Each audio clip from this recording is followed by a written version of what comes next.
Okay, so I said I would do a video about crisis, which is what I'm going to do.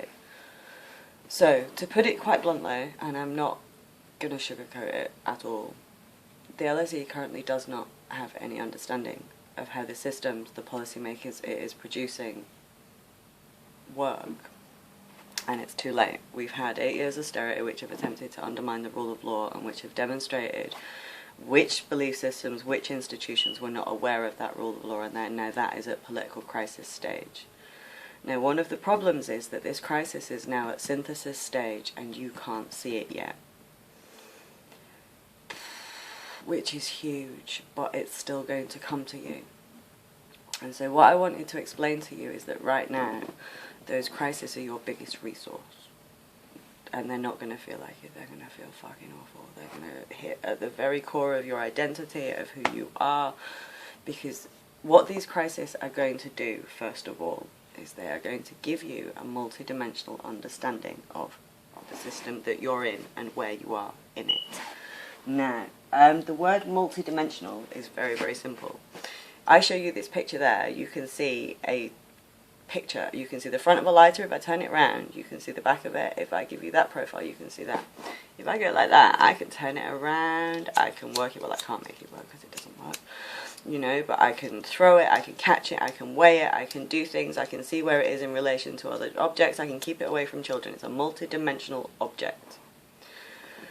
You cannot develop a multi-dimensional understanding of inequality if you do not know where you are in the system. And what intersectionality is about learning to develop a systems analysis by understanding where you are in it and understanding this is an actual reality. So, one of the problems is that many of the disciplines at the LSE are about constructing reflections of your own identity, and you have never had to reflect on identity. But every institution that you shape policy for does.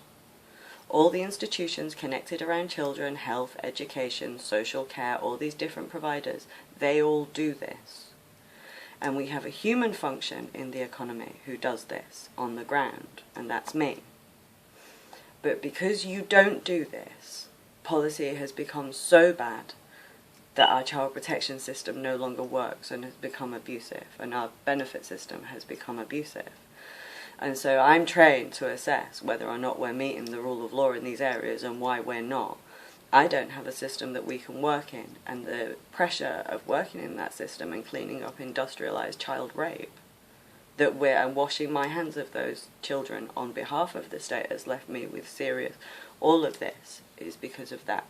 A human function can't do it, you are going to have to do it, and the first thing that's going to happen is you're going to be given lots of interlinked crises, and you are going to have to start looking at how they link. Now, each crisis is going to give you the following things off the top of my head, and more. Now, we are talking about the end of the post-war settlements. So 70 years of stability is a really long time, so you're going to get the entire system development for 70 years. You're going to get how these systems have evolved. You are going to get what they do. You are going to see all the power relations that they mediate. You are going to see how they link together. However, you're going to get this in one moment. You're going to get institutional resilience. You're going to find out what's working. You're going to find out what's not. And the only question is whether you're paying attention, because you're only going to get these crises and you're only going to get this opportunity once. Now, I'm going to give you some homework. I want you to read Road to Serfdom and Economic Consequences of the Peace back to back, and I'm going to tell you what those two documents are, as well as being foundation texts for your disciplines. They are both examples of power dynamics reconstructing, of two men reconstructing their understanding of power dynamics because they have realised something, and they're trying to express it in the means that they have. And they do, with varying degrees of success. But what they, and especially Hayek, did not understand is the nature of power dynamics is this. We cannot see power dynamics unless they are dysfunctional. So I learned all the things that Hayek learned watching the rise of the Nazis, cleaning up industrialised child rape, and washing my hands of children who were being harmed on behalf of the state in a political consensus in its final days. I learned the same things.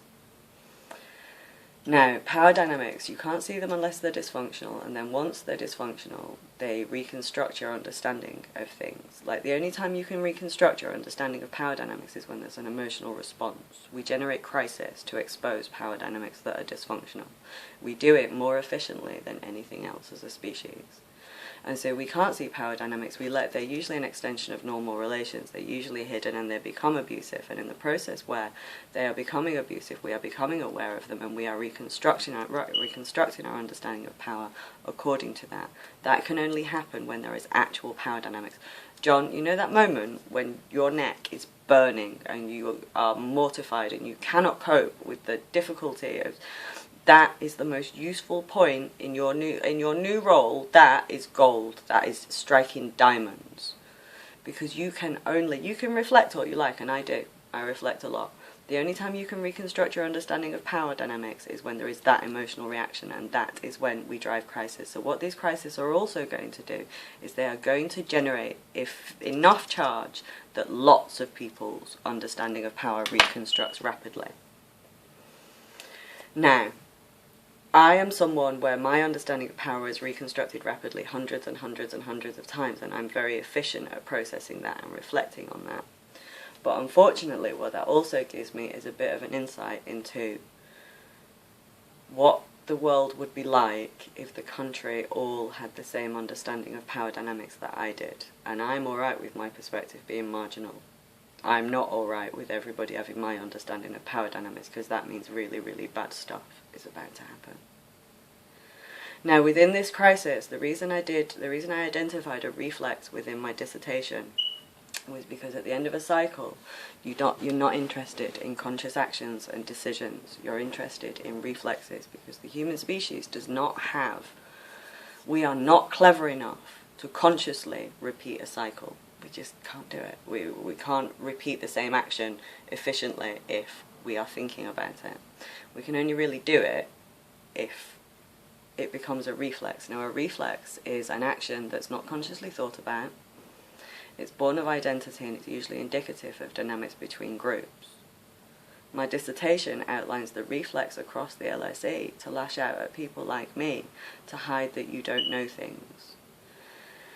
And it's actually the reason that I identified a reflex was because the secret with power dynamics is you can't show people power dynamics until they see them, but what you can do is identify a reflex, and that will continue to be the fault line around which power dynamics are exposed, and then crisis will validate your hypothesis, a social work assessment.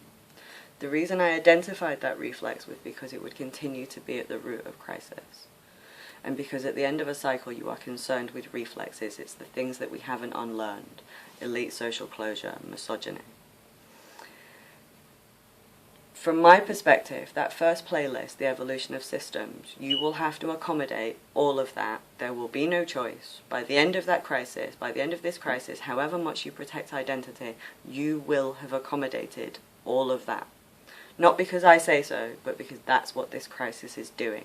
So I thought it might be helpful to you to know that crises that present to you as major threats to the identity of yourselves, your professionals, your institutions, are actually doing that. They're performing the function of pushing knowledge to the LSE, but that knowledge is going to force a reflection on identity, which is going to coincide with... It's going to feel like disciplines are exploding into air. It's not. It's just that we need to change the way that we think, and crises are going to do it. So the first thing that crises are going to do to you is they are going to give you a sense of where you are in a system, that you are not separate anymore. That point in your career is gone. If you are at the Inequalities Institute, you are not separate from this crisis, and you will be forced to start to consider yourself as actually embodied within it and connected to everything else. And before I finish this video, just to give you an example, John, my perspective and your perspective are supposed to be diametric opposites for about 80 and 90% of a cycle. Completely. You're supposed to be at that point, and I'm supposed to be at that point, and if our perspectives have got any integrity, my perspective should be one that's evolved through policy failure. The only time that my perspective and your perspective should need to meet or align is at the end of a cycle, where you need to review the learning from the last part of that cycle. Now, policy is made with incomplete information at the time. you know, we do the right thing for the wrong reason and the wrong thing for the right reason and the right thing for the right reason, and then it turns out the problem weren't what we thought it was. And sometimes we do things that have unexpected consequences that we just leave there and we say, well, that's working, and we leave it. So over the course of a cycle, mistakes and errors and problems and inefficiencies build up, and they all come out at this point. You need to be automatically, when you reach this point in a cycle, every time at the Inequalities Institute, at the point in time where you can identify that the rule of law is being undermined and child protection and equality frameworks are a good place to start looking, you have to start looking at the data over the course of that cycle against known outcomes, for trends and patterns against known outcome, rather than what was responded to at the time. And then you have to critically look at that learning and make sure it's embedded through the process of crisis. You have to develop systems which learn from crisis. You have to understand that all crises generated by power dynamics, it will be only crisis that do it. And finally, it was a perfectly natural process for me to come to the LSE at this point and assume that, you know, the duties to look after children are brand new, and while they're very, very, very secure and going nowhere, by the way, they are secured under the Crown. But what they mean is that every time we reach the end of a cycle on behalf of those children, you are required to review the learning over that period. Now, the child abuse inquiry is happening. You should be given multiple events which force you to do that. But until you can see yourself within a system, you cannot see how those crises are relating to each other, and this is the process in the next few years. You need to stop. You need to not protect identity. You need to understand that you have to reflect on the power that you give yourself when you appoint yourself the left or a mediating class, and you have to learn through crisis how systems work. I would very much prefer that you did that, but I don't think that you would know at this point that that's the task that faces you. So these videos are designed to help you.